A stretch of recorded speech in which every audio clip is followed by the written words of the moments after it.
تو حضرت علامہ محی الدین ابن عربی فرماتے ہیں کہ اس نوجوان کے کشف سے معلوم ہوا کہ یہ حدیث صحیح ہے، اور حدیث سے یہ معلوم ہوا کہ ولیوں کی کشف بھی کوئی چیز ہوا کرتی ہے۔ تو ہم جو یہ بیٹھے ہیں ذکر الہی کر رہے ہیں، اس کا ثواب انہیں مل رہا ہے۔ اور میں آپ سے بتاؤں، بڑا خوش نصیب ہے وہ باپ اور مقدر کی دھنی ہے وہ ماں جس کی کوکھ سے عالم بچہ پیدا ہوتا ہے۔ مرنے کے بعد اب آپ کو نماز نہیں پڑھنی کہ پڑھیں گے، قبر میں جانے کے بعد کوئی نماز پڑھے گا؟ جو آپ نے پڑھ لی وہی آپ کو کام آ رہی ہے۔ لیکن اگر اپنے پیچھے آپ نے بیٹا چھوڑا، اگر عالم ہے، حافظ ہے، دین کا خادم ہے، شریعت کا مبلغ ہے، اسلام کا ترجمان ہے، تو وہ آپ کو کام آ رہا ہے۔ ایک اللہ کے ولی گھر سے نکلے مسجد جانے کے لیے، بیچ میں قبرستان، تو دیکھا کہ ابھی وقت فجر میں ہے، چلو میں ان مردوں کے لیے کچھ کر ڈالوں۔ گئے، سلام پیش کیا، السلام علیکم یا اہل القبور۔ وقت تھا، مصلی بچھا دیا کنارے میں، اور بچھانے کے بعد انہوں نے 1-2 رکعت نماز پڑھی، اور نماز پڑھ کر کے سارا ثواب مردوں کو بخش دیا۔ نیند لگی تو کیا دیکھا کہ آسمان سے نوری فرشتے اتر رہے ہیں، نوری مخلوق اتر رہی ہے، اور ہر ایک کے ہاتھ میں نورانی تشت ہے۔ کیا ہے؟ نورانی تشت ہے، اور ہر قبر کے سرحانے وہ نوری فرشتے جاتے ہیں، وہ کہتے ہیں اے روح باہر نکل۔ جب روح باہر نکلتی ہے کہ یہ اپنا حصہ لے اور قبر کے اندر جا۔ تو جانتے ہیں وہ کیا تھا نورانی تشت میں؟ وہ کچھ اور نہیں تھا، اللہ کے ولی نے جو فاتحہ پڑھا، جو درود پڑھا، جو برکتیں کی، اس کا ثواب اس نورانی تشت میں سجا ہوا تھا۔ ایک روح نے کہا مجھے اس کی ضرورت نہیں ہے۔ کہا کیوں؟ کہا میں نے اپنے پیچھے ایک بیٹا چھوڑا، اور میرا بیٹا 24 گھنٹے میں، یعنی رات اور دن میں 1 ختم قرآن کرتا ہے۔ کا نام بتائیں آپ؟ تو اس روح نے نام بتایا کہ فلاں بیٹا ہے۔ کہا کرتا کیا ہے؟ کہا وہ حلوائی کا کام کرتا ہے۔ کہاں دکان ہے؟ فلاں جگہ ہے۔ کہا ٹھیک ہے۔ اب وہ فجر کی نماز انہوں نے ادا کی، اشراق پڑھی وغیرہ وغیرہ، اور ٹھیک 2 بجے وہ اس منڈی میں گئے جہاں اس کی دکان تھی۔ پوچھا بھائی فلاں کی دکان کہاں؟ وہ دیکھیے۔ قریب گئے تو کچھ دیر کھڑے رہے، تو دیکھا کیا کہ وہ سامان لینے والا، خریدنے والا وہ آ رہا ہے۔ تو وہ شخص، وہ لڑکا سامان بھی دے رہا ہے اور لب بھی ہل رہے ہیں، ہونٹ بھی حرکت میں۔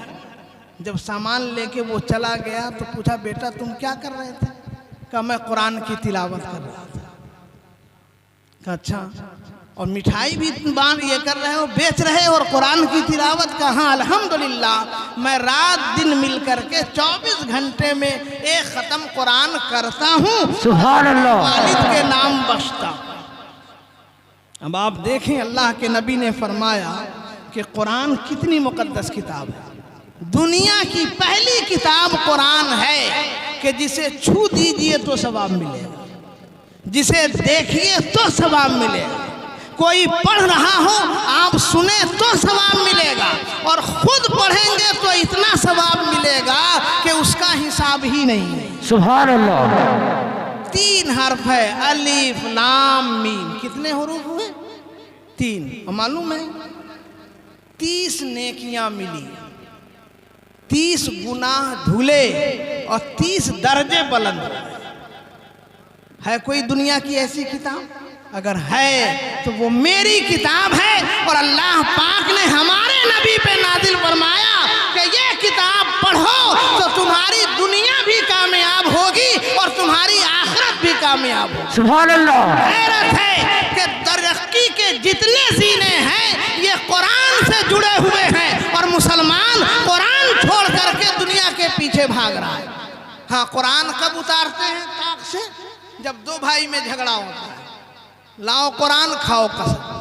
قرآن قسم کھانے کے لیے نہیں ہے، قرآن دل میں اتارنے کے لیے. قرآن قسم کھانے کے لیے نہیں ہے، قرآن زندگی میں اتارنے کے لیے ہے. قرآن قسم کھانے کے لیے نہیں ہے، کردار میں پاکیزگی پیدا کرنے کے لیے ہے. قرآن قسم کھانے کے لیے نہیں ہے، آخرت سنوارنے کے لیے ہے. قرآن قسم کھانے کے لیے نہیں ہے، بلکہ تلاوت کر کر کے اللہ سے قریب ہونے کے لیے. سبحان اللہ. پڑھیں تو قرآن. آپ دنیا کی دوسری قومیں قرآن پڑھ کے آگے بڑھ رہی ہیں اور مسلمان قرآن کو بند کر دیا، تو بڑھے گا کیسے؟ اب آپ دیکھیں کہ اتنا بڑا گاؤں ہے، میں تو نہیں جانتا ہوں کتنی آبادی ہے، مگر سچ بتائیں آپ کہ اس آبادی میں MBBS آپ کے کتنے ڈاکٹر ہیں؟ 10-20؟ 4-5؟ نہیں. IAS افسر کتنے آپ کے پاس ہیں؟ علم ہمارا سرمایہ ہے، علم ہماری دولت ہے، علم ہمارا احساسہ ہے. اللہ کے نبی جب غار حرا سے تشریف لا رہے ہیں تو نماز کی دولت لے کر نہیں آئے. سب سے پہلی دولت اللہ پاک نے جو اپنے پیغمبر کو عطا کی ہے وہ علم کے حوالے سے ہے. اقرا باسم ربک الذی خلق. محبوب پڑھیے، اپنے رب کے نام سے پڑھیے. سبحان اللہ. تو نبی تو پڑھنے کی دعوت دے رہے ہیں، نبی اپنی امت کو علم کا اثاثہ دے رہے ہیں، نبی اپنی امت کو علم کا سرمایہ دے رہے ہیں، نبی اپنی امت کو علم کی دولت دے رہے ہیں، نبی اپنی امت کو علم کی عظمتیں دے رہے ہیں. مگر حیرت یہ ہے کہ جس قوم کے لیے علم اترا تھا آج وہی قوم سب سے پیچھے نظر آ رہی ہے.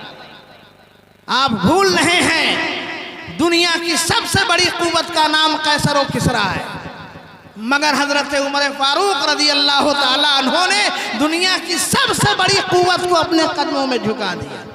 اسلحے نہیں تھے، فوج کی توانائی نہیں تھی، عسکری قوت نہیں تھی، کچھ نہیں تھا. صرف ایک چیز تھی، وہ جو نبی نے انہیں دیا تھا، اس کا نام علم تھا. علم کی برادت حضرت عمر فاروق رضی اللہ تعالیٰ عنہ نے ایسی حکومت کی ہے کہ 22 لاکھ مربع میل اس کے قدموں میں نظر آ رہا ہے. 22 لاکھ مربع میل کے حاکم کا نام عمر ہے، مگر سو کہاں رہے ہیں؟